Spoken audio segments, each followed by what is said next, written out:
Hello guys, Atomics here and welcome to Atomic Cyberpunk Talk. Today we continue to discuss the megacorporations in the world of Cyberpunk 2020 and possibly in Cyberpunk 2077. In the last episode I discussed the concept of the megacorporations, their types and real-life examples. Today the time has come to discuss the top players of the corporate world in the Cyberpunk 2020. I'll try to do it in more or less orderly fashion. Most of megacorps I discuss here are the largest in the cyberpunk world, but some of them are quite small yet unique and extremely important. And one thing that should be remembered is that the corporate world of cyberpunk is a fictional one. It does not necessarily have to conform to corporate rules of today's world.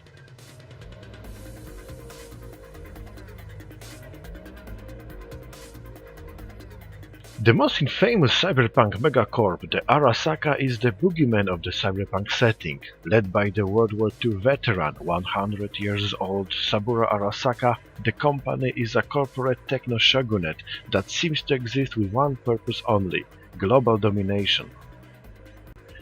Arisaka is the world's premier weapons and military equipment manufacturer and the largest security contractor on the planet. Although famous for arms and corporate security, Arisaka owns countless enterprises all over the planet and such deals with other fields of business including electronics, cybernetics, biotech and even space tech.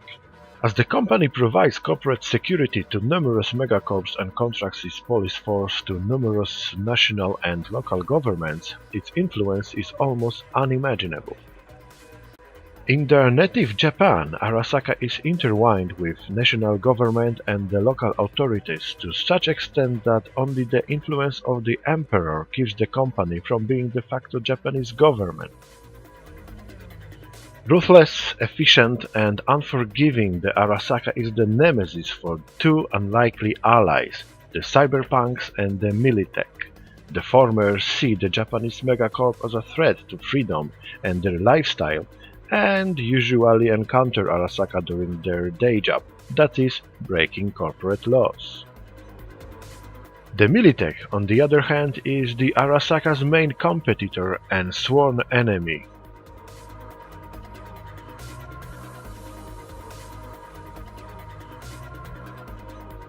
Evolved from a simple small arms manufacturer, the Militech Corporation is the prime military-grade arms manufacturer for the US military as well as numerous nations and corporations around the world. The company's CEO, Donald Landy, a retired Marine general, envisioned the Militech as the world's most established arms manufacturer and saw the company's success as a way to restore the power and influence of the United States lost during the time of the collapse.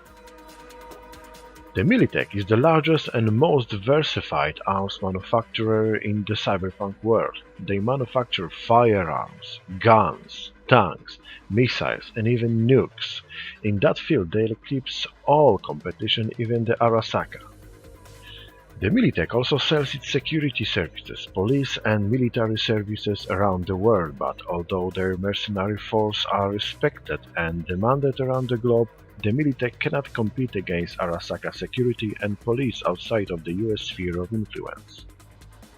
The Militech is skilled in using Arisaka's bad publicity to paint themselves as the protectors of freedom and American way. However, if not as evidently evil and built on solid Western moral foundation, the Militech, if need be, can be as ruthless and unforgiving as Arisaka is.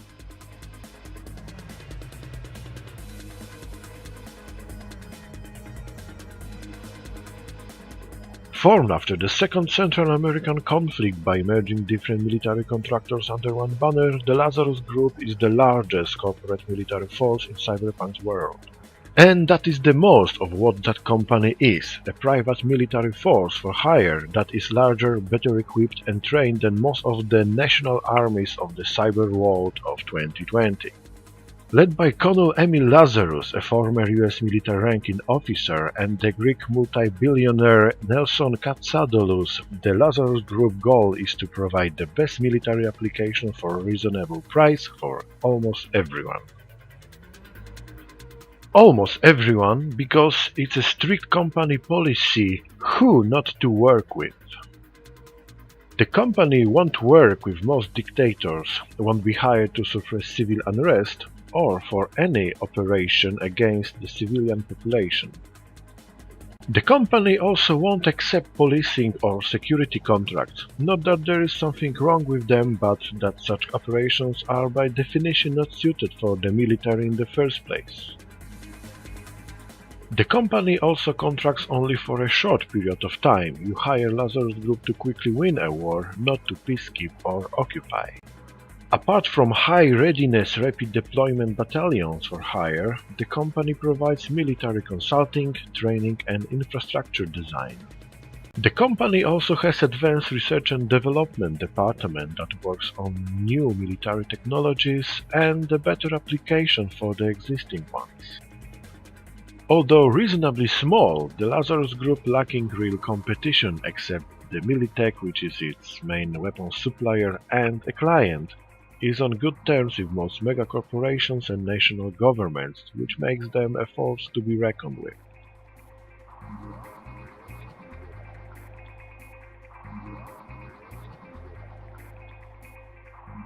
Biotechnica is a small for a megacorporation.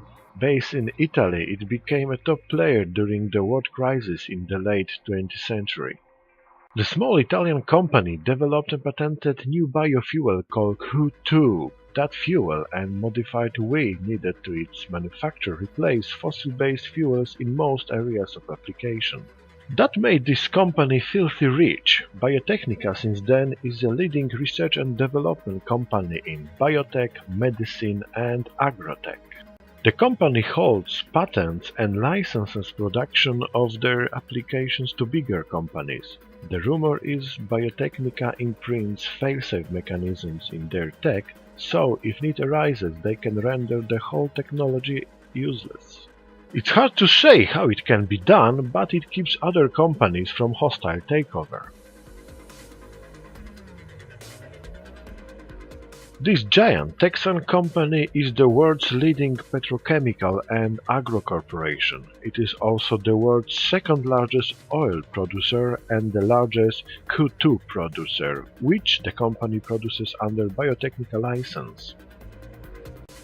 The company also fields one of the largest military force, especially the Navy, to protect its vast assets around the globe.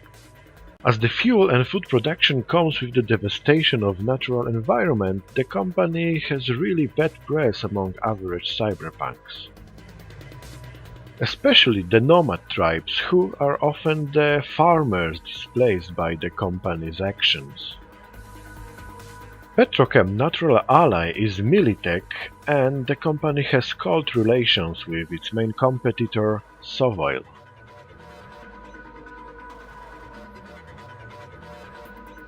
The Serval is a territorial and enigmatic corporate entity born in the ranks of the Soviet military-industrial complex. It is hard to notice where the Soviet state ends and where the corporation begins. What is plain to see is that the Serval is the world's largest petrochemical producer that eclipses its main competitor Petrochem by a magnitude. The Serval is a state within a state. It possesses its own military, police, security forces and, as can be expected from a Soviet construct, gulags.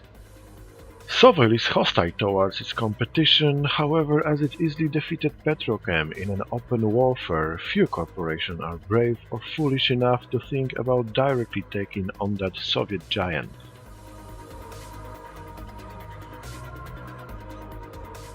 The IBM is the second largest megacorporation in the cyberpunk world. It controls most of the world's electronic, consumer product and software industries. The TV sets people use, the phones they have, computer games they play, smart links that direct their guns on target. There is a real chance that IBM designed and manufactures those. The company employs countless people around the globe and has ties to every government and corporation on the planet. That makes them a corporate superpower that dwarfs even Militech and Arisaka.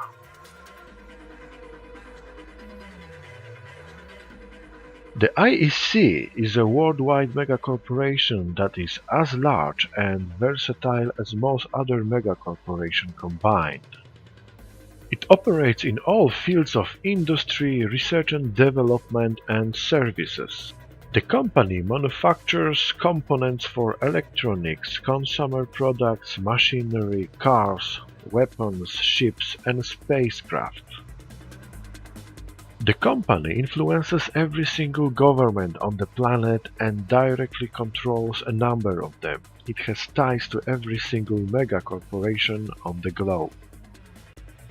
The IEC generally does not have enemies because it does not compete but cooperates with its competition.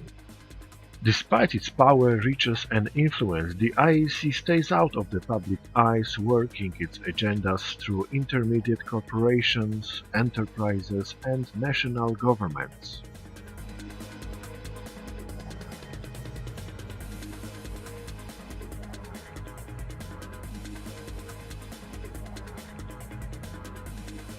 Thank you for watching, I hope you like it. If you did, please like and subscribe. Have a great time and see you next time on Atomic Cyberpunk Talk.